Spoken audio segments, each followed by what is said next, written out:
Good morning, everybody, and thank you, Rob, and thank you, MESDA, for organizing this wonderful symposium. Having lived in the South for 33 years only, it's a treat to see familiar faces, collectors, scholars, and enthusiasts of all stripes. It's lovely to reconnect with so many people. So thank you for the invitation. I came to North Carolina for the clay, and as you know, there are wonderful regions within North Carolina, the mountains, the Piedmont, and the coastal plain. And there are wonderful deposits all along the belt of the Piedmont, particularly down where the Piedmont meets the coastal plain. There are estuarine clay deposits that are just spectacular. And here's a picture of Melvin Owens out getting clay. That's how potters are often describe the activity of going to find clay. You get it. And to me, an individual nugget of clay is extremely beautiful. Clay is often described geologically as an amorphous crystal. In other words, it has no shape, unlike a diamond or a sapphire. To me, the way that clay cleaves in a very random way is like an improvisational crystal. And to me, that is a symbol of the variety of forms in which clay can ultimately become when made into pots of all different types. But moving to the South at the time when I did allowed me to meet many of the old-time traditional potters. My wife, Carol, and I had made 2 trips around the South visiting pots that were described in an early book on Southern folk potters written by Charles Counts called Common Clay. And we had gone to see the Corneliusons, the Gordys, the Hewells, the Cravens, all the potters in the Catawba Valley, well, in Burlin Craig, and of course the potters down in Seagrove. And most people who are interested in pottery, when they first go to a pottery studio, go to a showroom and look at what is on display.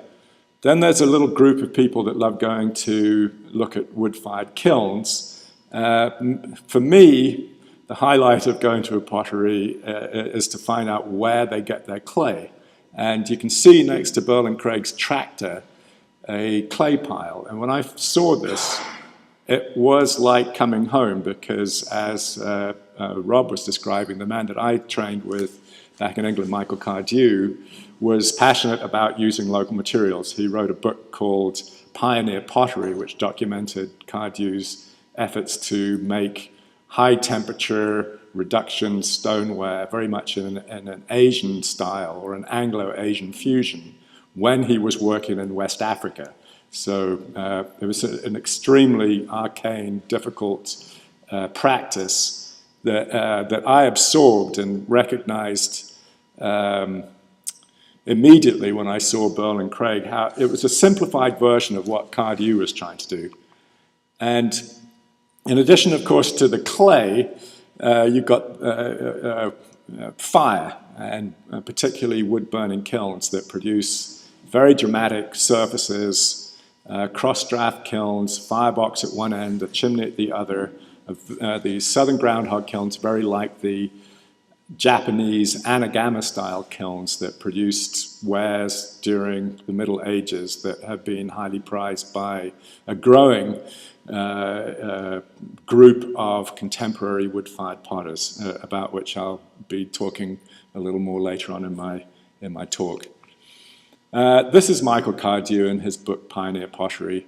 It's one of the sort of manifestos, along with Bernard Leach's Potter's Book, that really propelled a certain generation of potters to make functional ware that was based on older traditional models. And this is one of Cardew's jugs made in the 1930s in Winchcombe in the Cotswolds of England, paired with a wonderful jug, very similar in many ways, made by Chester Webster, And what's intriguing to me is the heron. And Cardew also used the heron as one of his totems. And curiously, well, this picture was taken, I ended up, like all mad dogs and Englishmen, hitchhiking across the Sahara Desert to go and visit my brother James, who was working as a civil engineer in northern Nigeria, but also going to visit Abuja, where Cardew had set up his pottery. Abuja is now the national capital of Nigeria. At that time, it was just a regional capital. And the guy I'm standing next to, Danjuma, was Cardew's kiln man and had kept this lovely oval platter with a painted heron. And when Carol and I first found our place in Pittsburgh, just outside Pittsburgh, I went to where the chimney of the kiln was going to be. I already knew where it was going to be. I looked up and a heron flew by. But then, after I'd moved there, I quickly started seeing old North Carolina pots. This is the same mug, just flipped one side to the other. And this pot was made, found by a guy called Mac Hancock, who some of you may know. And I began seeing pots not only in private collections, but also in public and semi-public collections, like the little museum that the Almonds had down in Seagrove. And I began seeing connections between the way that I had been trained to look at pots and what was around me in North Carolina. And you know, my speech, this talk is The Potter's Eyeball, a close reading of North Carolina pots. When I look at pots, I look really closely at the surface. Those two little blowouts are a twig that was in the clay that was very crudely prepared and blew out during the firing process. There are all sorts of little bits of stone, some quartz bleeding out, particularly on the lower right-hand side of the mug. There are small, tiny little pebbles that give scratch marks that I find particularly interesting, and they remind me very much of sort of abstract paintings. Or if you look at an old master painting, you can see the same kind of surfaces and the brushstrokes on canvases. And so me, it's a very visceral, aesthetic connection that I have with the objects that I use, that I like, that I collect, etc. And then as my study of North Carolina continued, and I was invited to curate the Potter's Eye over at the Museum of Art in Raleigh in 2006, I made connections with a lot of the people in the audience here and began really studying more closely the history of what had happened in the South ceramically. And this, I think, is an early Webster, probably made in Fayetteville, with those lovely flashing marks where a piece of kiln furniture might have been, or where it was very close to another pot. And to me, that again is an extremely interesting aesthetic mark. And then, of course, these are later pots of Webster's. And I'm also very interested as a potter in the ways that potters' styles change as they age. A young potter's pots are different from an old potter's pots. And I think these are much later. They're much leaner. But there are different surfaces. The firing quality is much more mature.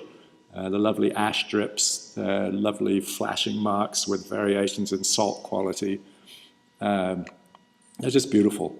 And then I've got a particular love of Alamance County stoneware because they're so wild. The kilns were melting onto the pots. I think Solomon Loy made earthenware pots and then used the same kiln to make stoneware pots. And the refractory material that the kilns were made out of was poor quality, and the kiln was deteriorating during the firings. And those lovely potter's tears or drips are just stupendously beautiful. And you know, seeing all of these wares sort of confirmed that this was a good place to set up shop. It was a good place to go and look for clay. And I, you know, the pot on the right-hand side of the screen, the little preserve jar, is very badly damaged. Okay, and that's the sort of pot that doesn't end up in public collections. But for me, as a potter, my close reading of that ignores the crack. I look at that as an aesthetic object. You can almost look at the line as indeed you see a lot of Japanese pots, tea bowls in particular, that have been broken, that have been pieced together with gold lacquer, gold enamel, and the streaks, it looks like some of those bowls look like clouds with lightning going through them. And I'm not suggesting that this pot be repaired in any sort of ostentatious way, but there's a way that the crack line also can add to the aesthetic of the pot. And here's a lovely E.S. Craven jar with a beautiful kiss where it sat next to another pot and a drip coming down off that very elegant handle. And for me, again, when I'm looking at pots, I'm looking... I look at a lot of things. Michael Cardew used to say that form was 90%, and the rest, the decoration, the color, was the remaining 10%. I disagree, and I think everything is 100%. The material is 100%, the form is 100%, the way the handle sits on the shoulder is 100%, the color, the firing, you have to get it all right. And every potter has a different character, and the way I often think that if you give the same potter the same amount of clay and ask them to make the same pot, they'll all make something different. Look at those two pictures. They're very similar, but made by different people. And they're very reflective of, a Southern style, kind of later Southern style.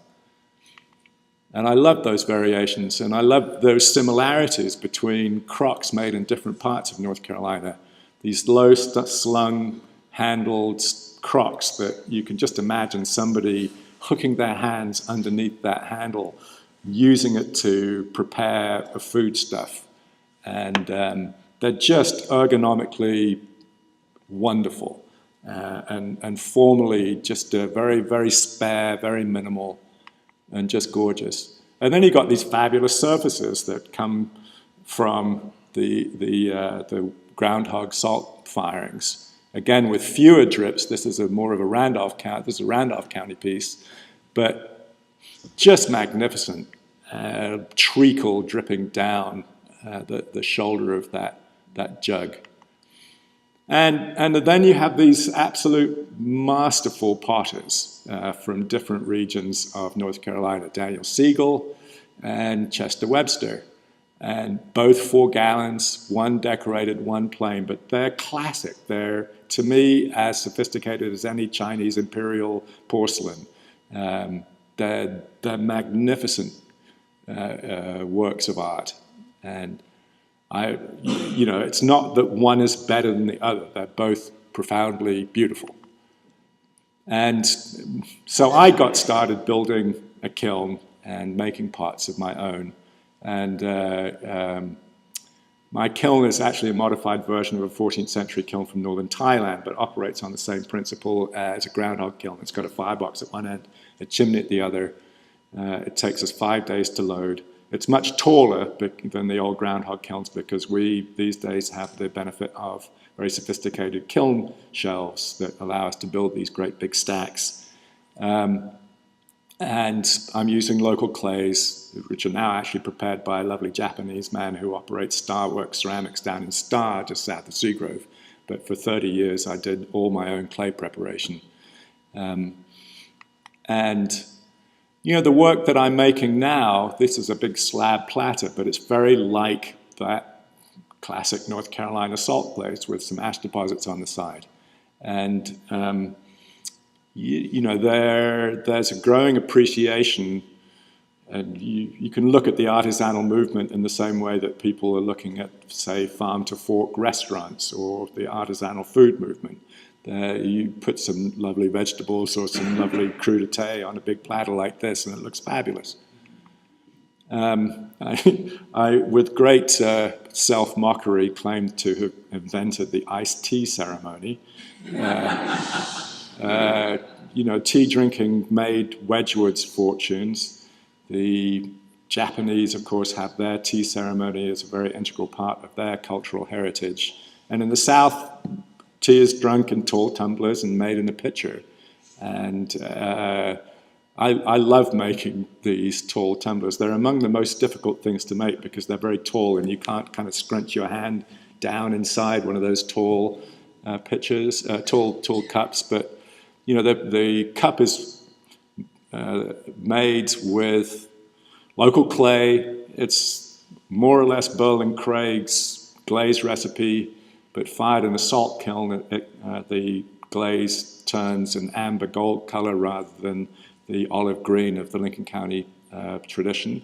And then the pitcher is just straight up clay with wood ash from the firebox, natural fly ash glaze. So that's very direct, and that's one of the things that I love about the way that the old pots were made that I aspire to myself in my own work. It's just, you take the clay, you make it very well, you put it in a kiln, a wood kiln, and you don't need to do much else.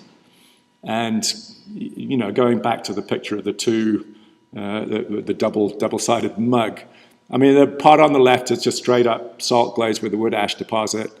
And on the right is one of the, I mean, I'm a hybrid, aren't we all? And this mug has got its local North Carolina clay. There's a circle stencil that I put on there, which is decorated with something that resembles a Moravian slipware decoration. And then it's got the alkaline clay. So you've got the three North Carolina traditions on one piece and a little scrap of blue stained glass. And that's kind of the way that I think. It's like, oh, I'll take a little bit of this and add it to that and mix it all up. And big fat jars, 2-gallon jar, a round one, and a tall, lean, more medieval-like churn, well, a churn-shaped jar. Again with just clay and natural fly ash. And then this pot is this tumbler. Actually, it's photographed in the Potter's Eye, and I called it I-95. And the reason I did that, you can see, I'm a great fan of Frederick Carpenter, the great New England potter, who dipped his jugs top and bottom in a ferruginous slip. Well, my iced tea tumbler is dipped at the top with a ferruginous slip, but at the bottom is the Lincoln County ash glaze, and in the middle is North Carolina salt glaze. And the glass drip is what I think of as I-95 because it's the connection between the north and the south. And again, in a salt glaze kiln like mine, these are wall pockets. You can get, if you put a pot on its side, you get those ash drips going laterally. And then the pot on the right was nestled in embers, and so you get a nice charring effect that you can play with aesthetically. And pitchers of all sorts. Pitchers remain, I think, my favorite thing to make. They have all sorts of curves and shapes, and the proportionality of, you know, belly to shoulder to neck, the way the handle sits, all of those things continue to perplex me as a maker. And again, you know, the ways that potters make the same thing, but their handwriting is distinctive. You can tell a Fox from a Webster.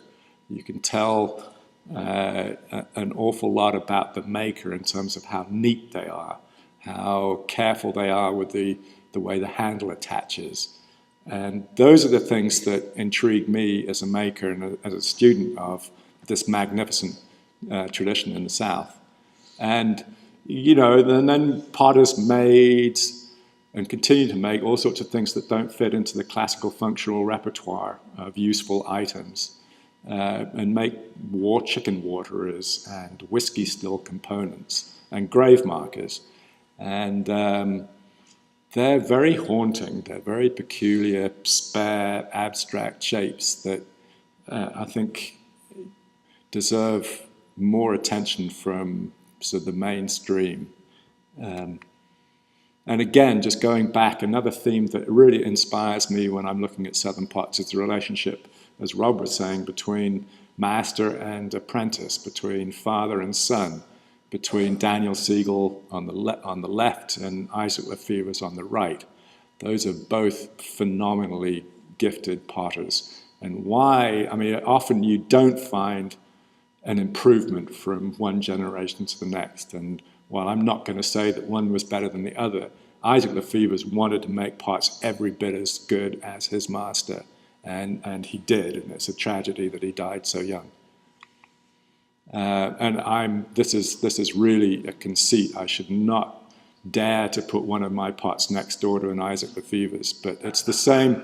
It's the same idea. It's an ash glaze. It's a big, fat-bellied pot with glass strips and not much else.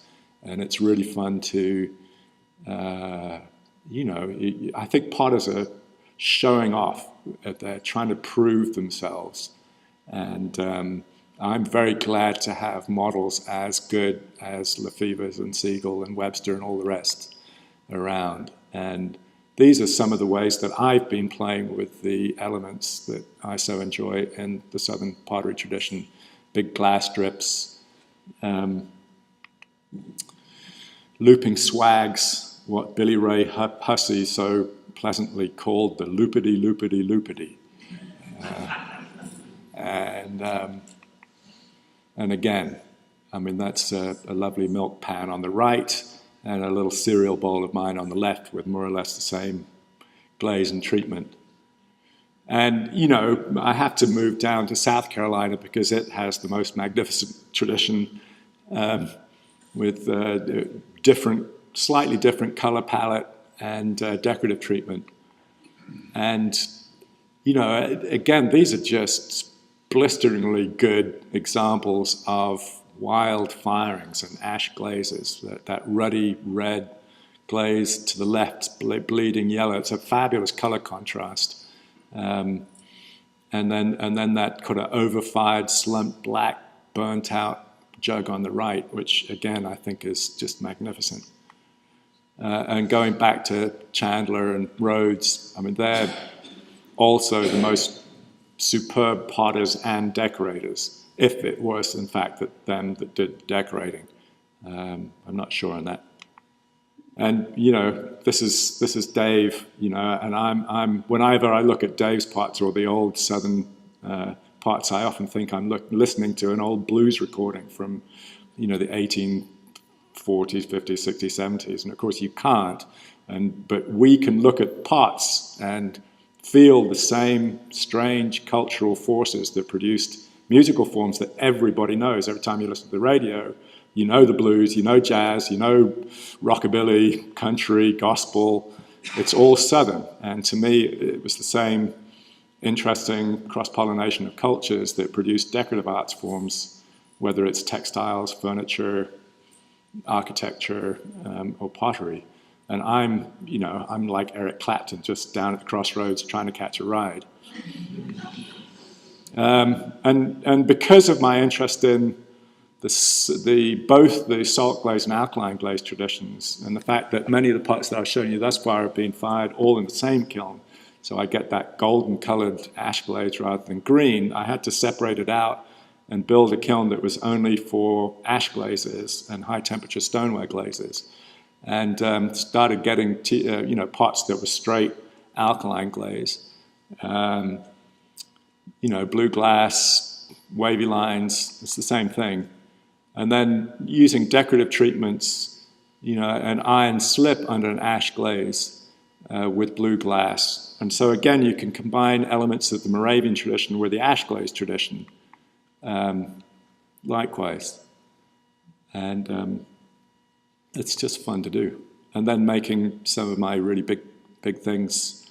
Some of those big pots weighed about over 300 pounds of clay. And they made 76 inches tall and about 34 inches wide. It takes 4 people to move them into the kiln, and it's madness. But I mean, you do it because of the detail. You do it because of the the surface quality.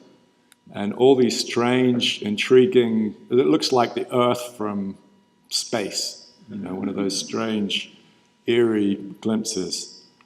And, there's something about a big pot that's got a presence unlike anything else. And I'm very lucky that pot ended up at the High Museum and maybe Rob can tell me who made the big punch bowl on the right, but they had an exhibition of pairing contemporary work with old work down there, and it was really amazing to see that pot in there. So, but my most recent explorations have been in another geological realm, namely glaze mineralogy. And as I was describing earlier, Michael Cardew in his book Pioneer Pottery was trying to make Asian-style pottery in West Africa and using local rocks and minerals to make his glazes. And, you know, guess what? North Carolina's got some wonderful minerals as well. And this picture at the top is a quarry in Salisbury in Rowan County, where they mine a granite called Salisbury pink, which is used in countertops and gravestones and buildings, sidewalks. And the material down at the bottom, which is shown on the left, there's a mineral called spodumene. I actually always think of that as being spode. Oh, you spode, you mean? Actually, that reminds me of a story. There's a contemporary British potter called Michael Eden who does three-dimensional ceramics using older historical models as a template. And he's made a whole series of very intriguing neoclassical vases that are in day-glow pink and all got these very peculiar internal structures. But I wish I had a photograph of it right now. But anyway, the point was that one of his neoclassical vases printed on a 3D printer is named Wedge Wouldn't.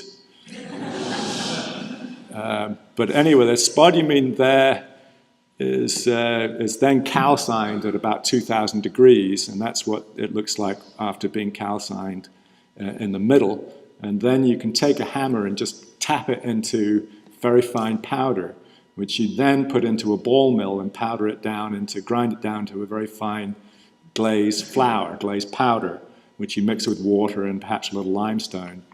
And you get a color like that out of the Salisbury pink, okay, which is just beautiful. And it's very reminiscent of particularly Landrum and Chandler, but also, of course, of Southeast Asian celadons.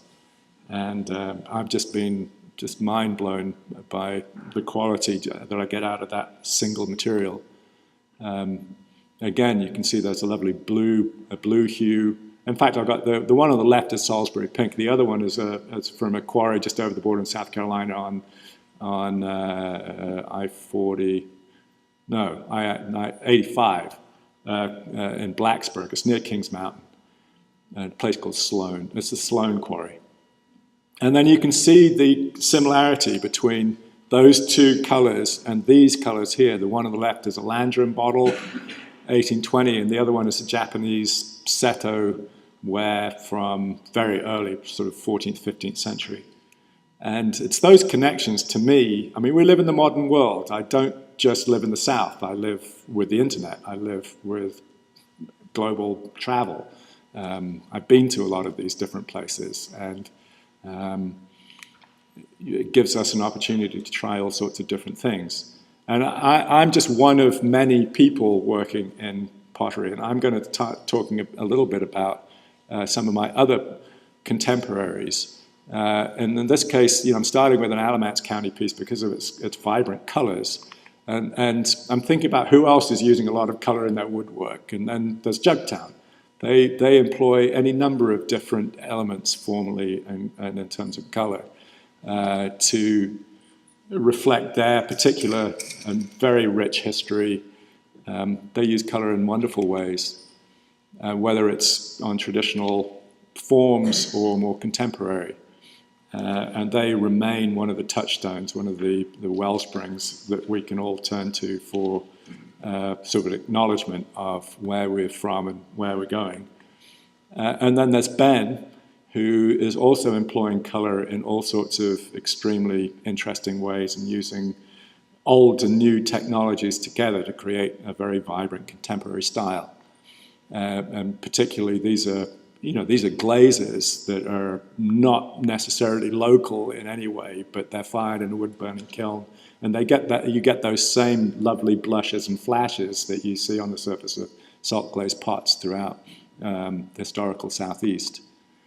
And then I've got to acknowledge some of my former apprentices, Matt Jones up in Leicester near Asheville, who's doing phenomenally beautiful slip trailing on these alkaline glazed forms, and often with some kind of socio-political message. And he's obviously not Dave, but he's got a spirit that is just magnificent when it comes to applying a contemporary sensibility to an older genre. And then Daniel Johnston from just outside Seagrove, and you can see the connection between the drips that he gets on his magnificent big jars and lovely Craven jug and others from the groundhog kiln tradition. And these are his pots all lined up. Daniel's just tremendous. He worked in northeast Thailand, learning a particular technique for making very big pots that is sort of unrivaled. I mean, he's just terrific. And he's also taken, I mean, we think about the context in which we look at pots. We're in a museum, there are museum collections. We're in homes, they're in our homes. What Daniel has done is taken, and he's creating the installations now, where he's taking elements of vernacular architecture, in this case a crescent-shaped tunnel with a raised plinth running the entire middle of that crescent, all made out of rough lumber, like many of the barns and corn cribs that you see throughout the South, the rural South, and putting them all on. And to make those pots all so similar, and then have those tangential lines created by the light shining through the slats of wood, it reminded me of being in a sort of a giant xylophone where you wanted to run down the pot line and bang them all. You know, there was just a wonderful tribute. And then in honor of the Moravian tradition in which we're now currently located, as my former apprentice Alex Matisse, whose skill set with a slip trailer is just phenomenal. He's doing some work now that's much more contemporary in design, but he's got this up his sleeve. It's wonderful. And why make functional pots when you can do sculptural work? And there's a tremendous demand at the moment for again, a former apprentice, Joseph Sand from Randleman, who's making these they're sort of like axe heads, but firing them on the sides in the fireboxes and getting these lovely drips. He's taking those same elements that I so like, and we so like, the drips, and just manipulating them in a very intriguing way.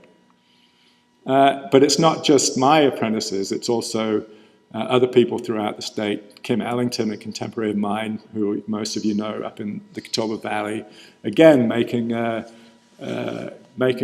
current contemporary Lincoln County ware using the same elements: glass scraps, wood ash glazes, wood kilns, local clays. And moving away from people that are involved directly in the tradition, either by pedigree or proclivity, there are people looking at old pots, whether they're Southern or Japanese, and making work that takes off on things like those wad marks, those kiss marks. Dave Stumpley again and Chad Brown are very much based in Seagrove. They're very much part of the tradition. But up in the mountains, you see that lovely grave marker on the left with those blowouts. In Japan, those blowouts are known as deer spots. And there are certain traditions, particularly one in a place called Hagi in western Honshu, where they cultivate those deer spots. Michael Hunt up in Bandana on Route 80, not far from Bakersville, does the same thing using local clays and a local kaolin to make that slip with those lovely blush marks. Josh Copus up in the mountains, paired with a Nicholas Fox jug that was fired upside down. Well, if you orient your pot during the packing in a different way, you get these wonderful streaks. And I think one of the things that I'm pointing out during the last part of my talk is we're here because we like early Southern decorative arts. Well, there's contemporary Southern decorative arts. You know, in 200 years, this stuff will be early Southern decorative art. And they're very much the same, it's very much the same principle. And again, a kiss mark on a Craven jar and Josh Copus again, applying those marks quite deliberately and creating work that echoes, that is complementary. And then Eric Knocke up in Asheville, you know, I'm a recent immigrant, really. You can look at, I mean, our history is one of immigrants. Eric came down from having worked with a potter friend of mine, Jeff Shapiro, in upstate New York, and is doing much more abstract work. This is ostensibly a platter, but you couldn't really keep much food on it. And I mean, this may not be to everybody's taste, but it's exactly the same treatment. It's local clay, it's very different technical fabrication, but then fired in a wood kiln with wad marks, etc. And it's very beautiful, I think. And then other people up in the mountains who are doing work, again, that relates to some of those same decorative treatments I've been referring to, Dustin Fowler and Will Baker. And now we've got a Japanese potter living up in Asheville, Akira Satake, who's doing just exquisitely beautiful work, both abstract and functional. And you know, it just remains to be seen how that's going to impact the wider community of wood-fired potters in the state. And particularly because we're organizing a big international wood-firing conference down in Seagrove and Star next year. We've invited potters from Japan, France, Denmark, England, all over the place. And these are some of the people that will be presenting just really interesting work that people are doing. And yeah, here's this one guy, Ryuichi Kakurazaki, who's from Bizen, which is one of the old Japanese traditional pottery centers, who's going to be one of the key speakers and demonstrators. And in conjunction with that exhibition, I'm going to be curating another exhibition similar to the Potter's Eye, with a different name, Great Pots, Masterpieces are from North Carolina, 19th century North Carolina, at the Pottery Center in Seagrove. And those are the dates. I'm not quite sure when the opening is going to be, but I do hope that you not only come to see the exhibition, but those of you who are interested in the way that the wood firing movement is going, that you come to our conference as well. So thank you very much for indulging me, and I look forward to chatting with you all later. Bye-bye. Yeah.